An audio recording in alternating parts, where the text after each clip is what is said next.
आज हम बात करने वाले हैं विदेश मंत्री एस जयशंकर की किताब वाई भारत मैटर्स के बारे में। हमारे पास इसकी एक बेहतरीन समरी है और आज हमारा मिशन ये समझना है कि जब हम वैश्विक मंच पर नए भारत की बात करते हैं या भारत की। हाँ, भारत की, तो इसका असल में मतलब क्या है? क्या ये सिर्फ एक नया नाम है या मतलब सोच में कोई गहरा बदलाव है? बिल्कुल, और ये सवाल बहुत सही समय पर है। ये किताब सिर्फ विदेश नीति के जानकारों के लिए नहीं है।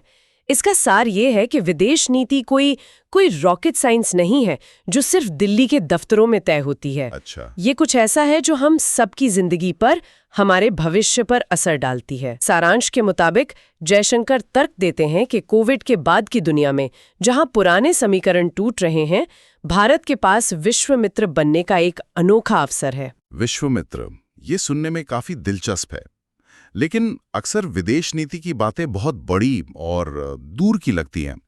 चलिए इसे सबसे पहले वहीं से शुरू करते हैं जहां इसका सबसे ज्यादा असर होता है, यानी एक आम नागरिक पर। जी। किताब में विदेश नीति और आप पर एक पूरा अध्याय है।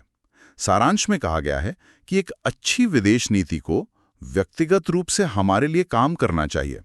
ये सुनने में तो अच्छा लगता है, पर इसका जमीनी मतलब क्या है? इसका जमीनी मतलब बहुत ठोस है। आप याद कीजिए यूक्रेन पर हमले के दौरान ऑपरेशन गंगा को। हाँ। हजारों भारतीय छात्र वहां फंस गए थे। उन्हें सुरक्षित वापस लाना सिर्फ एक लॉजिस्टिक्स का काम नहीं था, ये एक बहुत बड़ी कूटनीतिक सफलता थी। इसके लिए रूस, यूक्रेन और उनके पड़ोसी देशों सबसे एक साथ बात करनी पड़े। युद्ध के बीच में? हाँ, युद्ध के बीच में सेफ कॉरिडोर बनवाने पड़े। ये विदेश नीति का सीधा असर था जो हजारों परिवारों ने महसूस किया। हाँ, वो तस्वीरें भूलना मुश्किल है। और शायद काबुल पर तालिबान के कब्जे के समय भी कुछ ऐसा ही हुआ था। बिल्कुल।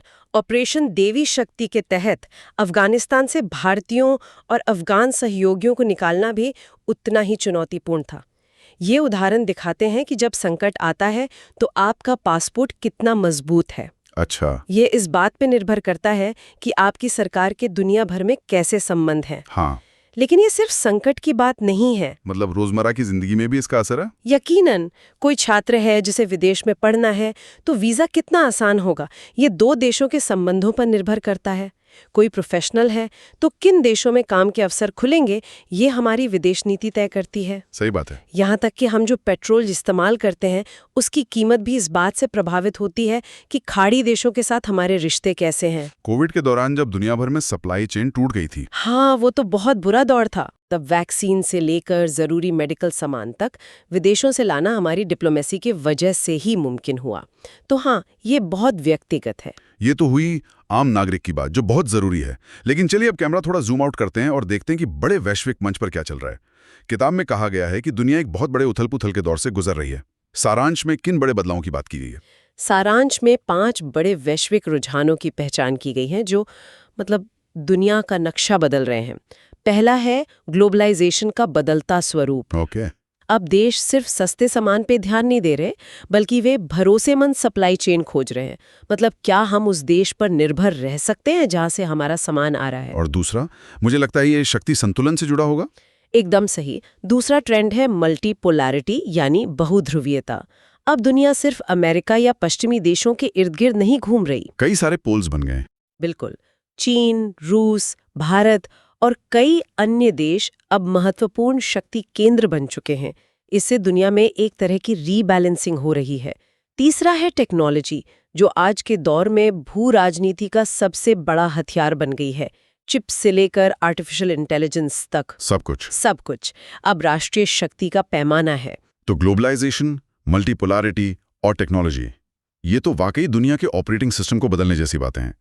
बाकी के 2 ट्रेंड्स क्या हैं? चौथा है प्रतिस्पर्धी राजनीति का वापस आना।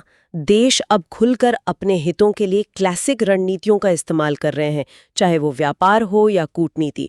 और 5वां और शायद सबसे महत्वपूर्ण, वो क्या है? राष्ट्रीय सुरक्षा की परिभाषा का विस्तार। अब सुरक्षा का मतलब सिर्फ फौजी ताकत नहीं है। स्वास्थ्य सुरक्षा, खाद्य सुरक्षा और ऊर्जा सुरक्षा भी उतनी ही जरूरी हो गई हैं। कोविड ने हमें ये बहुत अच्छी तरह सिखा दिया। इस बदलते और कह सकते हैं कि ज्यादा मुश्किल माहौल में भारत की प्रतिक्रिया क्या रही है? सारांश में अमृतकाल का जिक्र है, इसका इस वैश्विक संदर्भ से क्या लेना देना है? अमृतकाल का लक्ष्य भारत को 2047 तक एक विकसित राष्ट्र बनाना है। लेकिन ये लक्ष्य सिर्फ घरेलू नीतियों से हासिल नहीं हो सकता। इसके लिए एक मजबूत विदेश नीति चाहिए। भारत की रणनीति के 2 मुख्य स्तंभ हैं। पहला, आत्मनिर्भर भारत बनना।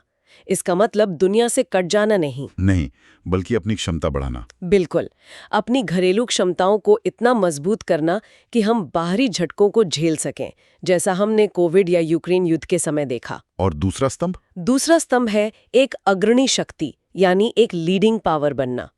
ये आकांक्षा 2015 में प्रधानमंत्री मोदी ने रखी थी। इसका मतलब है कि भारत अब सिर्फ नियमों को मानने वाला देश नहीं बनना चाहता, बल्कि नियम बनाने की प्रक्रिया में शामिल होना चाहता है। एकदम। G20 की अध्यक्षता इसका सबसे बड़ा उदाहरण है। भारत ने उस मंच का इस्तेमाल ग्लोबल साउथ यानी दुनिया के विकासशील देशों, जिनकी आवाज अक्सर अनसुनी रह जाती है, उनकी चिंताओं को उठाने के लिए किया। सही। इससे भारत की छवि एक ऐसे देश की बनी जो सिर्फ अपने नहीं बल्कि दूसरों के हितों की भी बात करता है। इसी से जुड़ा किताब का एक अध्याय है मेकिंग फ्रेंड्स, इन्फ्लुएंसिंग पीपल। दोस्ती की ये रणनीति क्या है? क्या ये सिर्फ गठबंधन बनाने के बारे में है? ये पारंपरिक गठबंधनों से कुछ ज्यादा है। भारत का दृष्टिकोण वसुधैव कुटुंबकम के दर्शन पर आधारित है, यानी पूरी दुनिया एक परिवार है। व्यवहार में इसका मतलब है भरोसेमंद साझेदारियां बनाना जो साझा मूल्यों पर आधारित हों। जैसे क्वाड? हाँ, जैसे क्वाड, जो भारत, अमेरिका, जापान और ऑस्ट्रेलिया का एक रणनीतिक समूह है। इसका मुख्य मकसद इंडो पैसिफिक क्षेत्र में एक खुला, स्थिर और समृद्ध माहौल बनाए रखना है। लेकिन क्वाड को लेकर चीन जैसे देश अक्सर सवाल उठाते हैं, क्या ये दोस्ती दूसरों से दुश्मनी मोल लेने जैसी नहीं है? ये एक बहुत महत्वपूर्ण सवाल है। किताब का तर्क ये है कि भारत किसी एक गुट में शामिल नहीं हो रहा है, बल्कि मल्टी अलाइनमेंट की नीति अपना रहा है। मल्टी अलाइनमेंट यानी हम एक ही समय में अमेरिका के साथ क्वाड में हैं, तो रूस और चीन के साथ SCO और ब्रिक्स में भी हैं। भारत अपने हितों के हिसाब से अलग अलग देशों के साथ अलग अलग मुद्दों पर सहयोग कर रहा है। अच्छा, तो ये आज की दुनिया की हकीकत है। बिल्कुल। और अपने पड़ोसियों को तो सर्वोच्च प्राथमिकता दी गई है, पड़ोस पहले की नीति। लेकिन जो सबसे दिलचस्प बात सारांश में सामने आती है, वो है सुरक्षा की नई परिभाषा। किताब में एक लाइन है, corrosion is now the new competition. Corrosion मतलब शरण। ये सुनने में थोड़ा अजीब है। इसका क्या मतलब है? इसका मतलब है कि आज के खतरे पारंपरिक युद्ध जैसे नहीं हैं, वे ज्यादा सूक्ष्म हैं। जैसे? सोचिए, किसी देश में सोशल मीडिया पर लगातार गलत जानकारी फैलाकर लोगों को एक दूसरे के खिलाफ भड़काना, या किसी देश के महत्वपूर्ण इंफ्रास्ट्रक्चर जैसे पावर ग्रिड या बैंकिंग सिस्टम पर साइबर हमला करना। ओके। ये कोई सैन्य हमला नहीं है, लेकिन ये देश को अंदर से उतना ही नुकसान पहुंचा सकता है। यही करोजन है। इसलिए आज सुरक्षा का मतलब सिर्फ सीमा की रक्षा करना नहीं, बल्कि अपनी अर्थव्यवस्था, टेक्नोलॉजी और समाज को इन अदृश्य हमलों से बचाना भी है। ये तो बहुत गंभीर बात है। और जब हम ऐसे खतरों की बात करते हैं तो चीन का जिक्र जरूर आता है। भारत और चीन के संबंधों पर, इस पर किताब का क्या कहना है? किताब इस रिश्ते को लेकर किसी भ्रम में नहीं है। इसमें यथार्थवाद मतलब रियलिज्म पर जोर दिया गया है। सारांश में जवाहरलाल नेहरू के आशावाद और सरदार वल्लभ भाई पटेल की चीन को लेकर शुरुआती चेतावनियों के बीच के ऐतिहासिक अंतर का भी उल्लेख है। तो ये बहस पुरानी है? हाँ, ये दिखाता है कि चीन को लेकर भारत में बहस हमेशा से रही है। और हाल के तनावों, खासकर गलवान के बाद, किताब क्या रास्ता सुझाती है?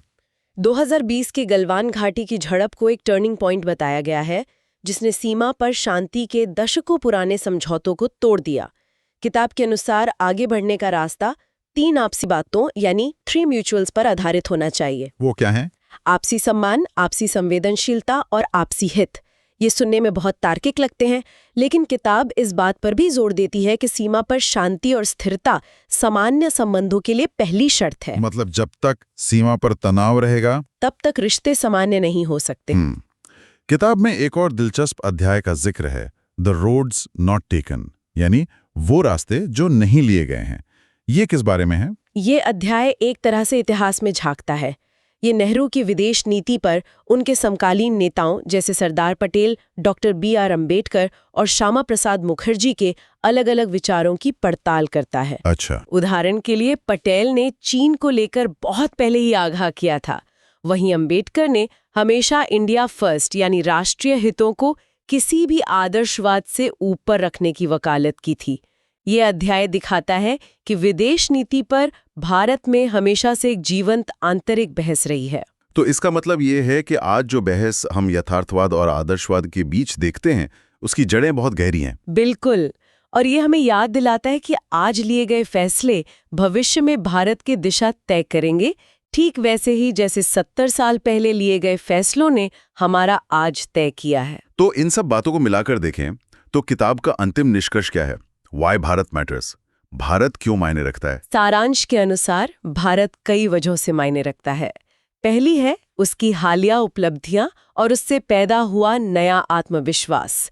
चंद्रयान 3 की लैंडिंग हो या G20 का सफल आयोजन। हाँ, इन घटनाओं ने दुनिया को दिखाया है कि भारत बड़े काम कर सकता है। बिल्कुल।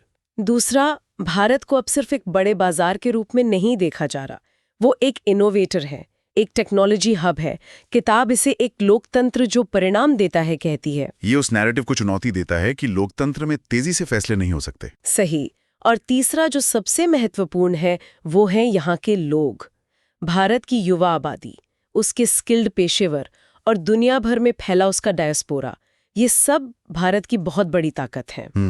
और अंत में इस अनिश्चित दुनिया में भारत को एक स्थिर करने वाली शक्ति और ग्लोबल साउथ की एक मजबूत आवाज के रूप में देखा जा रहा है। किताब का सार इसी एक वाक्य में है, India matters because it is Bharat. यानी भारत इसलिए मायने रखता है क्योंकि वो अपनी जड़ों, अपनी पहचान के साथ आत्मविश्वास से आगे बढ़ रहा है। तो हमने देखा कि कैसे विदेश नीति एक छात्र के वीजा से शुरू होकर दुनिया के शक्ति संतुलन, ऐतिहासिक बहसों और अंत में एक देश की पहचान तक जाती है। ये वाकई सिर्फ सरकारों का काम नहीं है, बल्कि एक राष्ट्र की सामूहिक यात्रा है। बिल्कुल। और ये हमें एक बहुत ही दिलचस्प सवाल पर लाकर छोड़ता है। क्या? हमने इस चर्चा में बार बार यथार्थवाद और आदर्शवाद के बीच की बहस का जिक्र किया, चाहे वो नेहरू और पटेल के संदर्भ में हो या आज की दुनिया में। सुनने वालों के लिए सोचने वाली बात यह है कि आज के इस जटिल दौर में जहां चुनौतियां भी हैं और अवसर भी, भारत को अपनी विदेश नीति में इन दोनों के बीच कैसा संतुलन बनाना चाहिए? क्या उसे पूरी तरह से अपने हितों पर ध्यान देना चाहिए या विश्व मित्र बनने के आदर्श को भी साथ लेकर चलना चाहिए? शायद असली चुनौती